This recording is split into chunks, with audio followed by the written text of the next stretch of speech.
Hello, my name is Adrian Nestor of Angels Camp, and in the next few minutes I would like to explain to you a project that should touch the hearts of all of the residents of Calaveras. What we're attempting to do here is to reconstruct this Romaggi home, this Adobe home that was built in the 1850s by James Romaggi. In this area he panned his first $1,000 that allowed him to go over to Malones and buy an interest in another gold mine that eventually secured him somewhere between $30,000 and $40,000. This permitted him to come back into this area and buy this 100-acre plot that you see here today and build this home in which he married his bride and reared his 6 children. This is a great opportunity for us to rebuild this and reconstruct it as his original home and turn it into a museum for gold mine families. This is the entrance to the Catholic Cemetery in Angels Camp, which is the final resting place for many of the gold country families that contributions paved the way or formed the basis for Calaveras County that we enjoy so much today. Many of the names engraved here have descendants that live here today and can relate wonderful historical stories about their great-grandfathers and their great-grandmothers. These gold country pioneers, by their blood, sweat, and tears, and their many, many trials, tribulations, and triumphs, paved the way for what we enjoy today in the Mother Lode. Some of the names that appear here are Pirano, Prothero, Prince, Oneida, Canepa, Riola, Raggio, and of course, Romaggi. Girolamo Romaggi is the first headstone, the father of the clan, who changed his name later on to James. He came around the Horn in 1850 looking for gold. Also Andrea Romaggi, their second child of 6, and of course Louisa Romaggi. The view we are looking at now is looking from the west side, looking toward Route 49. This shows all sections of the home built with stone, even though the 4th addition was built with wood. What a wonderful example to show how gold from the Mother Lode permitted an Italian immigrant to buy his homestead, build his home for his family, much like they did in his native Genoa, Italy, where he was a stonemason.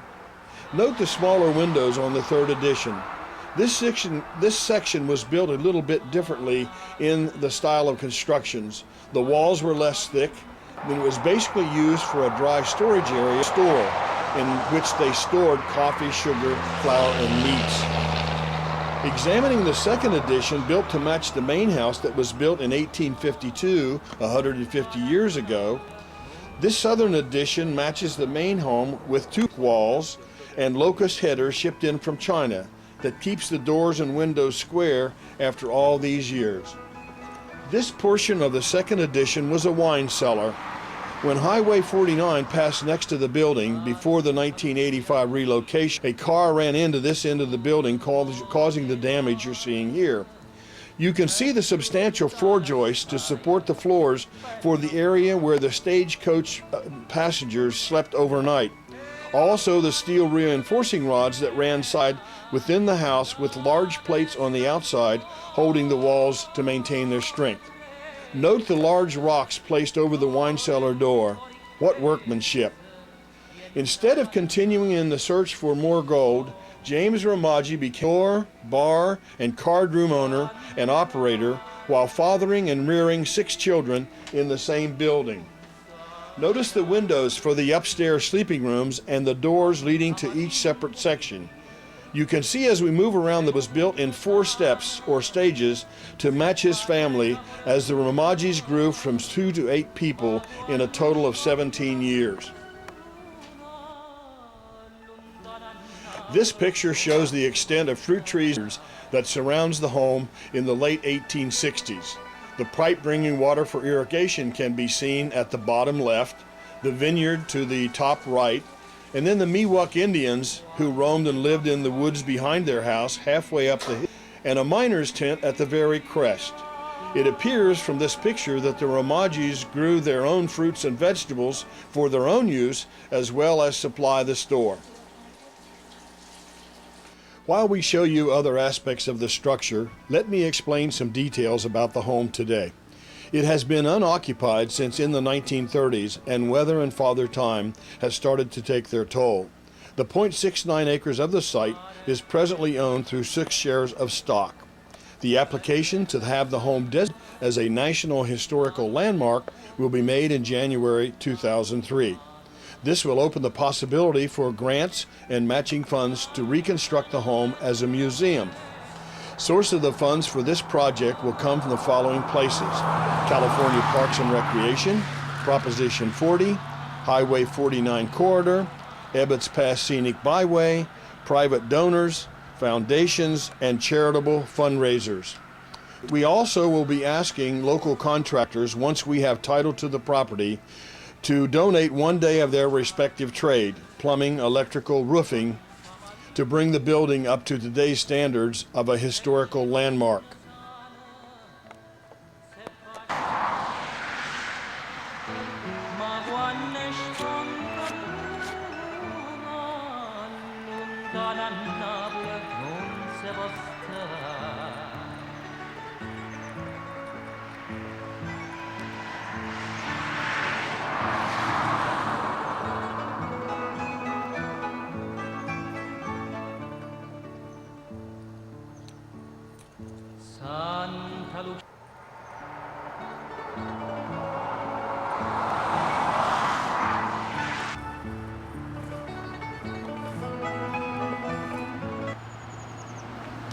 You can almost hear the noise from the bar and the store as we look inside and hear footsteps of children playing and running around upstairs.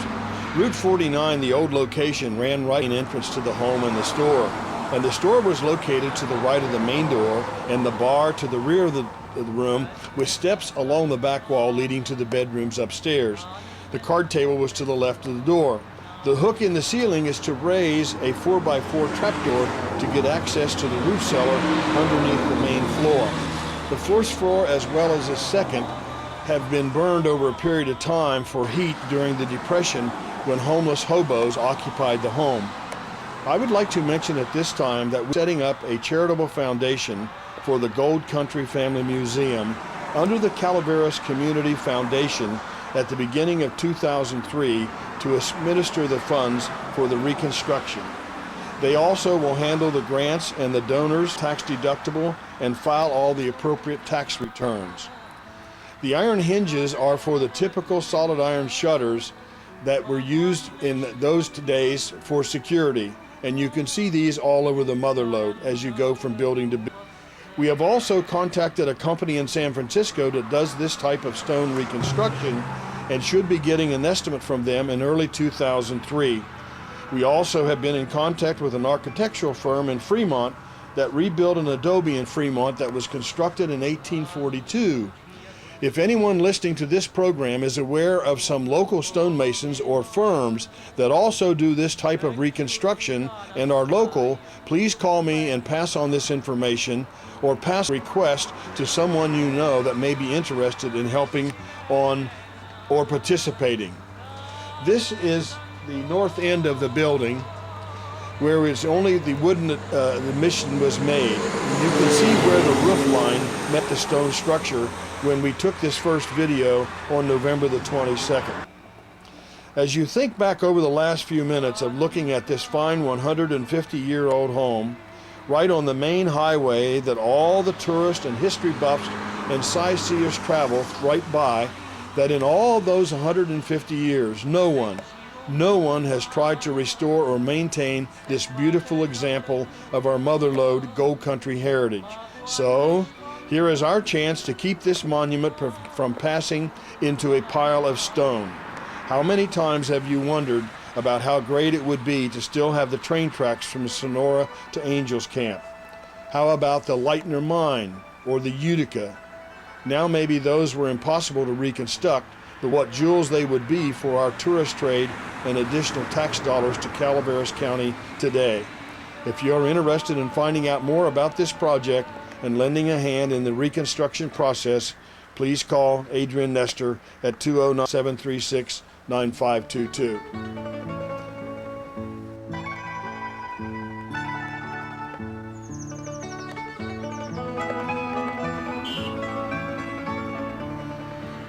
When we first videoed this home on November the 22nd, this particular wall that you're looking at now was standing erect.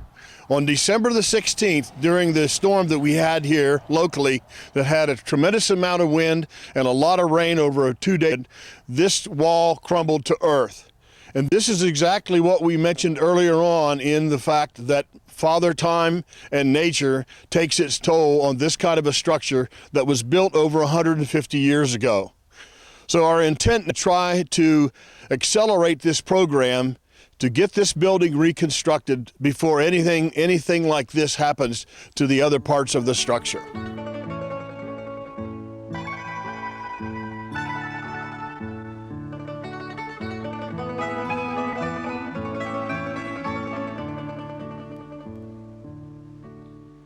Parte bastimento per terra assai lontana, cantano a burde son napolitana.